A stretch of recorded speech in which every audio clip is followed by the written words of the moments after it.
ಬಂಧುಗಳೇ, ಇದೀಗ ಸ್ವಾಗತಿಸಿ ಸನ್ಮಾನ್ಯ ಶ್ರೀ BS ಯಡಿಯೂರಪ್ಪ ಅವರ ಮಾತುಗಳನ್ನ ನಿಮ್ಮ ಜೋರಾದ ಕರ್ತಾಡನದೊಂದಿಗೆ.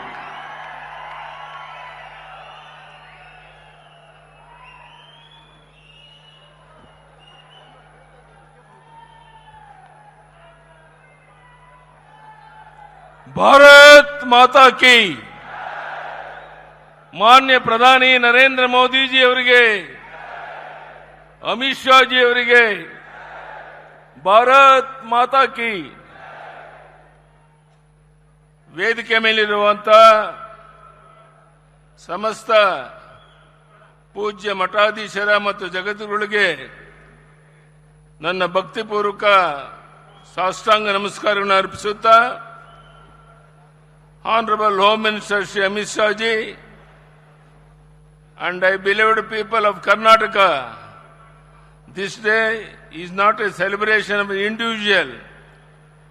It is a celebration of 5 decades of our shared journey of struggles faced together, victorious earned together, and enduring both with the people of Karnataka.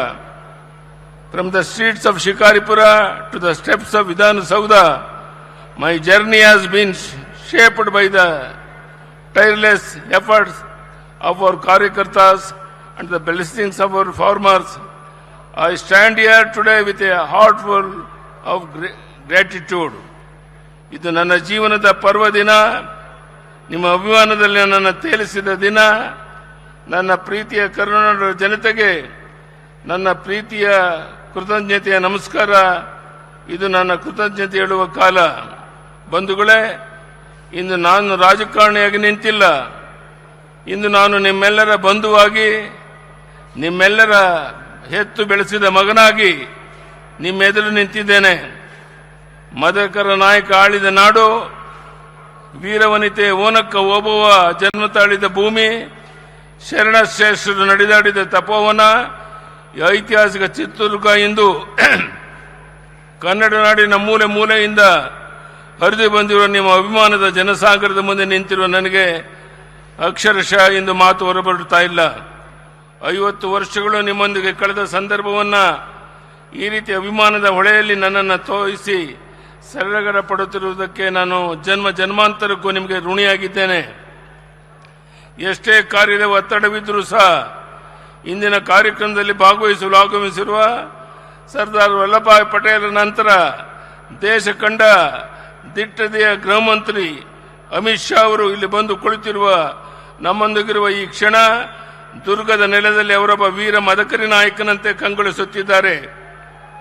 ಏಕೆಂದರೆ ದೇಶ ಕಂಡಂತಹ ಶ್ರೇಷ್ಠ ಪ್ರಧಾನಿ ಸ್ವಾತಂತ್ರ್ಯಾನಂತರ ಭಾರತವನ್ನು ಮುಗಿಲೆತ್ತರಕ್ಕೆ ಕೊಂಡೊಯ್ಯಲು, ವಿಶ್ವದ ಮುಂಚೆಲೆಗೆ ಭಾರತವನ್ನು ಮೊದಲ ಸ್ಥಾನದಲ್ಲಿ ನಿಲ್ಲಿಸಲು ಸಂಕಲ್ಪ ತೊಟ್ಟು ದುಡಿಯುತ್ತಿರುವ ನಮ್ಮ ನೆಚ್ಚಿನ ಪ್ರಧಾನಿ ನರೇಂದ್ರ ಮೋದಿ ಅವರಿಗೆ ಹೆಗಲು ಕೊಟ್ಟು ರಾಷ್ಟ್ರವನ್ನು ಉಳಿಸುವುದಕ್ಕೆ ಅಮಿತ್ ಶಾ ಜಿ ಅವರ ಅನರ್ಷೆ ದುಡಿತಾ ಇದ್ದಾರೆ.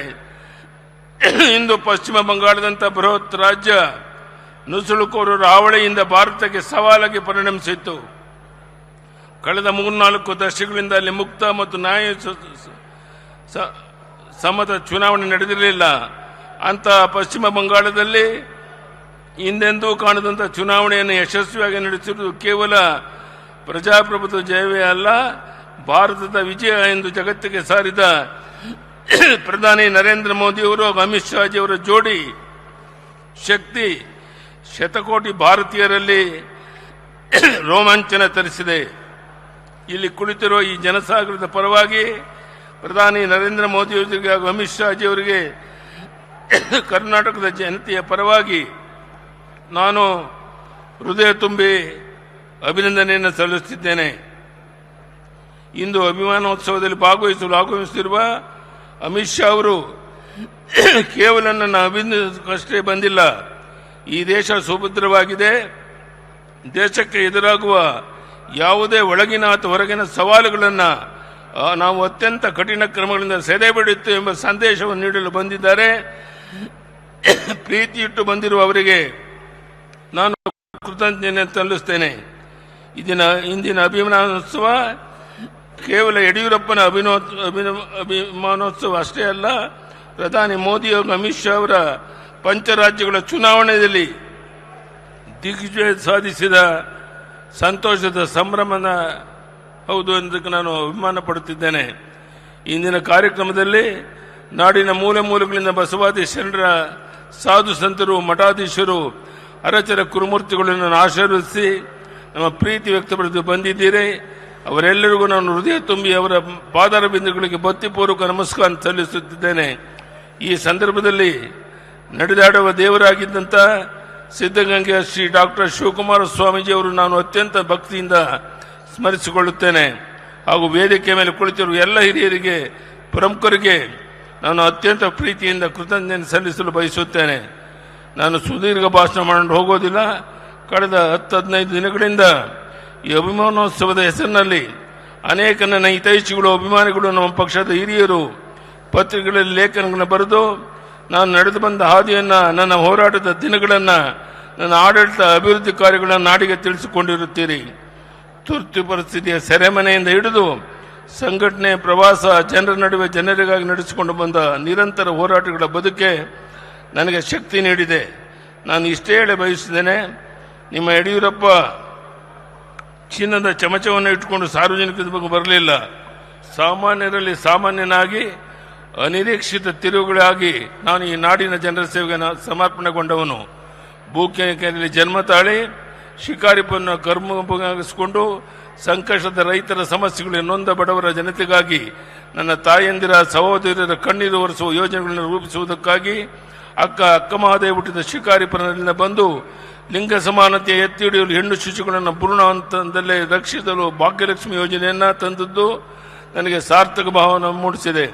ನನ್ನಿಂದ ಸಾಧ್ಯವಾದಷ್ಟು ಅನ್ನದಾತನ, ರೈತನ ಕಣ್ಣೀರು ಒರೆಸುವ ಪ್ರಾಮಾಣಿಕ ಪ್ರಯತ್ನ ಮಾಡಿಕೊಂಡು ಬಂದಿದ್ದೇನೆ. ರೈತರಿಗಾಗಿ ಪ್ರತ್ಯೇಕ ಕೃಷಿ ಬಜೆಟ್ ಮಂಡಿಸಿದ ಸಾರ್ಥಕತೆಯನ್ನು ನಾನು ಎಂದಿಗೂ ಮರೆಯಲಾರೆ. ಸದ್ಯ ಸುರಕ್ಷಿತ ನಮ್ಮ ರೈತರಿಗೆ ಬಡ್ಡಿ ರಹಿತ ಸಾಲ, ರಾಜ್ಯದ ನೀರಾವರಿ ಯೋಜನೆ ಶಕ್ತಿ ಮೀರಿ ಕೆಲಸ ಮಾಡಿದ್ದೇನೆ. ನನ್ನ ಜೀವನವೇ ಹೋರಾಟದ ಜೀವನ. ಹೋರಾಟ ಮತ್ತು ಸಂಘಟನೆಯನ್ನು ತಪಸ್ಸು ಎಂದು ಸ್ವೀಕರಿಸಿದವನು. ಇದಕ್ಕೆ ಮಾರ್ಗದರ್ಶನ ತೋರಿದ್ದು ನನಗೆ ಸಂಸ್ಕಾರವನ್ನು ನೀಡಿದ ರಾಷ್ಟ್ರೀಯ ಸ್ವಯಂ ಸೇವಕ, ನಾನೊಬ್ಬ RSS ಕಾರ್ಯಕರ್ತ ಹೆಮ್ಮೆ ಪಡುತ್ತೇನೆ. ಅಧಿಕಾರದ ಬೆನ್ನತ್ತಿ ಹೋರಾಟಕ್ಕಿಳಿಯಲಿಲ್ಲ. ಮುಖ್ಯಮಂತ್ರಿಯ ಕನಸಂತೂ ಎಂದೂ ಕಂಡಿರಲಿಲ್ಲ. ಆದರೆ ಪುರಸಭೆಯಿಂದ ವಿಧಾನಸಭೆಯವರೆಗೆ ವಿರೋಧ ಪಕ್ಷದ ಸ್ಥಾನದ ಮುಖ್ಯಮಂತ್ರಿ ಸ್ಥಾನದವರೆಗೆ ತಲುಪಲು ನಾಡಿನ ಜನತೆ ನನ್ನ ಬೆಳೆಸಿದರು, ಹರಿಸಿದರು. ಇದಕ್ಕೆ ಕಾರಣ ಯಡಿಯೂರಪ್ಪ ಅಧಿಕಾರದ ರಾಜಕಾರಣದ ಬರಲಿಲ್ಲ, ಜನರ ಸಂಕಷ್ಟವನ್ನು ಪ್ರತಿನಿಧಿಸಿ ರೂಪಿಸಿದ ಹೋರಾಟಗಳಿಂದ ಮೇಲೆದ್ದು ಬಂದವನೆಂಬ ಕಾರಣಕ್ಕಾಗಿ. ಅಣ್ಣ ಬಸವಣ್ಣ ಹೇಳಿದ ಇವ ನಾರವ ಎಂದು ಜನ ಕೇಳಲಿಲ್ಲ.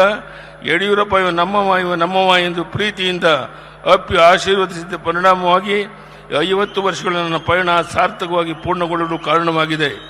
ಇಂದು ಪ್ರಧಾನಿ ನರೇಂದ್ರ ಮೋದಿ ಅವತಾರ ಪುರುಷದ ರೀತಿಯಲ್ಲಿ ಜನ್ಮವೆತ್ತಿ ಬಂದಿದ್ದಾರೆ. ಪ್ರಧಾನಿ ಹುದ್ದೆಯಲ್ಲಿ ಕುಳಿತು ರಾಷ್ಟ್ರವನ್ನು ಮುನ್ನಡೆಸುತ್ತಿದ್ದಾರೆ. ಅಮಿತ್ ಶಾ ಅವರು ಮೋದಿಜಿಯವರಿಗೆ ಹೆಗಲಾಗಿ ನಿಂತಿದ್ದಾರೆ. ಕೇಂದ್ರದ ಸಂಪುಟದ ಅನೇಕ ಸಚಿವರು ಈ ಪಡೆಯಲಿದ್ದಾರೆ. ರಾಷ್ಟ್ರೀಯ ಅಧ್ಯಕ್ಷರಾಗಿ ನಿತಿನ್ ನಬೀನ್ ಅವರನ್ನು ನೇಮಿಸುವ ಮೂಲಕ ಯುವಶಕ್ತಿಗೆ ಪ್ರೇರಣೆ ನೀಡಿದ್ದಾರೆ. ರಾಷ್ಟ್ರೀಯ ಮಟ್ಟದಲ್ಲಿ ಸಂಘಟನೆಗೆ ಸಂತೋಷ್ ಜಿ ಅವರನ್ನು ಸಮರ್ಪಿಸಿಕೊಂಡಿದ್ದಾರೆ. ಈ ದೇಶ ನಂಬರ್ 1 ಸ್ಥಾನಕ್ಕೆ ಏರಬೇಕಾದರೆ ಪ್ರಧಾನಿ ನರೇಂದ್ರ ಮೋದಿ ಅವರು ಕನಿಷ್ಠ ಇನ್ನೂ 10 ವರ್ಷವಾದರೂ ಈ ದೇಶವನ್ನು ಮುನ್ನಡೆಸಬೇಕಾಗಿದೆ. ಅವರ ಜೊತೆಗೆ ಅಮಿತ್ ಶಾ ಜಿ ಅವರು ರಾಷ್ಟ್ರವನ್ನು ಕಟ್ಟಲು ದುಷ್ಟರಿಂದ ದೇಶ ರಕ್ಷಿಸಲು ಶಾಂತಿ ಸಮೃದ್ಧಿಯ ನೆಲೆಬೀಡಾಗಿ ಮಹಾಸೇನಾನಿಯಂತೆ ತಮ್ಮ ಕಾಯಕ ಮುಂದುವರಿಸಬೇಕಾಗಿದೆ. ಭವಿಷ್ಯದಲ್ಲಿ ಭಾರತದ ಕನಸು ಸಾಕಾರವಾಗಲಿದೆ. ಅದನ್ನು ಕಣ್ತುಂಬಿಕೊಳ್ಳುವ ಅವಕಾಶ ನಮಗೆ ಕರುಣಿಸಿದ್ದಾನೆ. ಅದೇ ನಮ್ಮ ಜೀವನದ ಸೌಭಾಗ್ಯ. ನಮ್ಮ ಪಕ್ಷವನ್ನು ಕಟ್ಟಿದ ಶ್ಯಾಮ ಪ್ರಸಾದ್ ಮುಖರ್ಜಿ, ದೀನ್ ದಯಾಳ್ ಉಪಾಧ್ಯಾಯ, ಶ್ಯಾಮ ಪ್ರಸಾದ್ ಅವರ ಮಾತೃ ನೆಲ ಪಶ್ಚಿಮ ಬಂಗಾಳದಲ್ಲಿಂದು ಕಮಲ ಹರಳಿ ಪ್ರಜ್ವಲಿಸುತ್ತಿರುವುದಂತೂ ಭಾರತಾಂಬೆಯ ಮಡಿಲನ್ನು ಉಳಿಸುವುದಕ್ಕಾಗಿ ಶತಮಾನಗಳಿಂದ ತಮಸ್ಸು, ತ್ಯಾಗ, ಬಲಿದಾನಗೈದ ನೂರಾರು ಆತ್ಮಗಳು ಇಂದು ಸಂತೃಪ್ತ ಭಾವ ಹೊಂದಿರುವುದು ಎಂದು ನನ್ನ ನಂಬಿಕೆ. 50 ವರ್ಷ ಕಾಲ ನಿಮ್ಮ ಯಡಿಯೂರಪ್ಪನನ್ನ ಪ್ರೀತಿಯಿಂದ ಸಲಹಿದ್ದೀರಿ, ಅಭಿಮಾನದಿಂದ ಬೆಳೆಸಿದ್ದೀರಿ, ನನ್ನ ಹೋರಾಟಕ್ಕೆ ಶಕ್ತಿ ಕೊಟ್ಟಿದ್ದೀರಿ. ಮುಖ್ಯಮಂತ್ರಿ ಸ್ಥಾನದಲ್ಲಿ ಕುಳಿತು ಅಧಿಕಾರದಲ್ಲಿದ್ದಾಗ ಬೆಳಕು ತೋರಿದ್ದೀರಿ. ಈ ಋಣ ಎಂದಿಗೂ ತೀರಿಸಲಾಗದೆಂದು ಮತ್ತೆ ಹೇಳುತ್ತಾ ನನ್ನ ಕಡೆಯ ಉಸಿರಿರುವ ತನಕ ವಿರಮಣಿಸುವ ಪ್ರಶ್ನೆ ಇಲ್ಲ. ವಿರಮಿಸುವ ಪದ ನನ್ನ ಹತ್ತಿರ ಸುಳಿಯುವುದೂ ಇಲ್ಲ. ನನಗೆ ದೇವರು ಶಕ್ತಿ ಕೊಟ್ಟಿರುವ ತನಕ ಸಂಘಟನೆ ಹೋರಾಟವನ್ನು ನಾಡಿಗಾಗಿ, ದೇಶಕ್ಕಾಗಿ, ಪಕ್ಷಕ್ಕಾಗಿ ಮತ್ತೊಮ್ಮೆ ನಾನು ಪ್ರಾಮಾಣಿಕ ಪ್ರಯತ್ನ ಮಾಡ್ತೇನೆ ಅನ್ನೋ ಮಾತನ್ನು ಹೇಳ್ತಾ, Amit Shaji, I assure you that the people of Karnataka stand united with the vision of Vikasit Bharat under the leadership of our Honorable Prime Minister Narendra Modi ji. I will travel the length and breadth of Karnataka, connect with the people to seek their blessing for the case of strengthening the nation. ಈ ಮಾತನ್ನ ಹೇಳ್ತಾ ಇವತ್ತು ಅಮಿತ್ ಶಾ ಜಿಯವರು ಪಶ್ಚಿಮ ಬಂಗಾಳದಲ್ಲಿ ಅಂತ ಕಾರ್ಯಕ್ರಮಗಳು ಇದ್ರೂ ಸಹ ಸಮಯವನ್ನು ಮಾಡಿಕೊಂಡು ಇಲ್ಲಿಗೆ ಬಂದು ನಮಗೆಲ್ಲರಿಗೂ ಆಶೀರ್ವಾದ ಮಾಡಿದ್ದಾರೆ. ನಾನು ಅವರಿಗೆ ಮತ್ತೊಮ್ಮೆ ಅಭಿನಂದನೆಯನ್ನು ಸಲ್ಲಿಸ್ತಾ, ನಾನು ಕೊನೆಯದಲ್ಲಿ ಕೈ ಜೋಡಿಸಿ ನಿಮ್ಮಲ್ಲಿ ಪ್ರಾರ್ಥನೆ ಮಾಡುವಂಥದ್ದು, ತಾವು ಹೋಗಬೇಕಾದ್ರೆ ತುಂಬ ಶಾಂತ ರೀತಿಯಲ್ಲಿ ಬಸ್ಸುಗಳಲ್ಲಿ ಹೋದಾಗ ಯಾವುದೇ ಗೊಂದಲಗಳನ್ನು ಮಾಡಿಕೊಳ್ದೇನೆ, ನಾನು ಮುಂದೆ ತಾನು ಮುಂದೆ ಒಂದು ತೊಂದರೆಗೆ ಒಳಗಾಗ್ದೇನೆ ಅತ್ಯಂತ ಶಾಂತ ರೀತಿಯಲ್ಲಿ ನಿಮ್ಮ ಊರುಗಳನ್ನು ತಲುಪಬೇಕು ಅಂತ ಕೈ ಜೋಡಿಸಿ ಪ್ರಾರ್ಥನೆ ಮಾಡಿ, ಇಲ್ಲಿ ಸೇರಿರುವಂಥ ಎಲ್ಲ ಬಂಧುಗಳಿಗೆ, ವಿಶೇಷವಾಗಿ ಇಷ್ಟು ದೊಡ್ಡ ಸಂಖ್ಯೆಯಲ್ಲಿ ಸ್ವಾಮೀಜಿಗಳು ಬಂದು ನಮಗೆ ಆಶೀರ್ವಾದ ಮಾಡಿದ್ದಾರೆ. ಎಲ್ಲ ಸ್ವಾಮೀಜಿಗಳವರಿಗೆ ನಾನು ಮತ್ತೊಮ್ಮೆ ತಲೆಬಾಗಿ ನಮಸ್ಕರಿಸುತ್ತಾ ತಮ್ಮೆಲ್ಲರಿಗೂ ವಂದಿಸಿ ನನ್ನ ಮಾತನ್ನು ಮುಗಿಸ್ತೇನೆ. ಬಲೋ ಭಾರತ್ ಮಾತಾ ಕಿ. ಧನ್ಯವಾದಗಳು. ನಮಸ್ಕಾರ.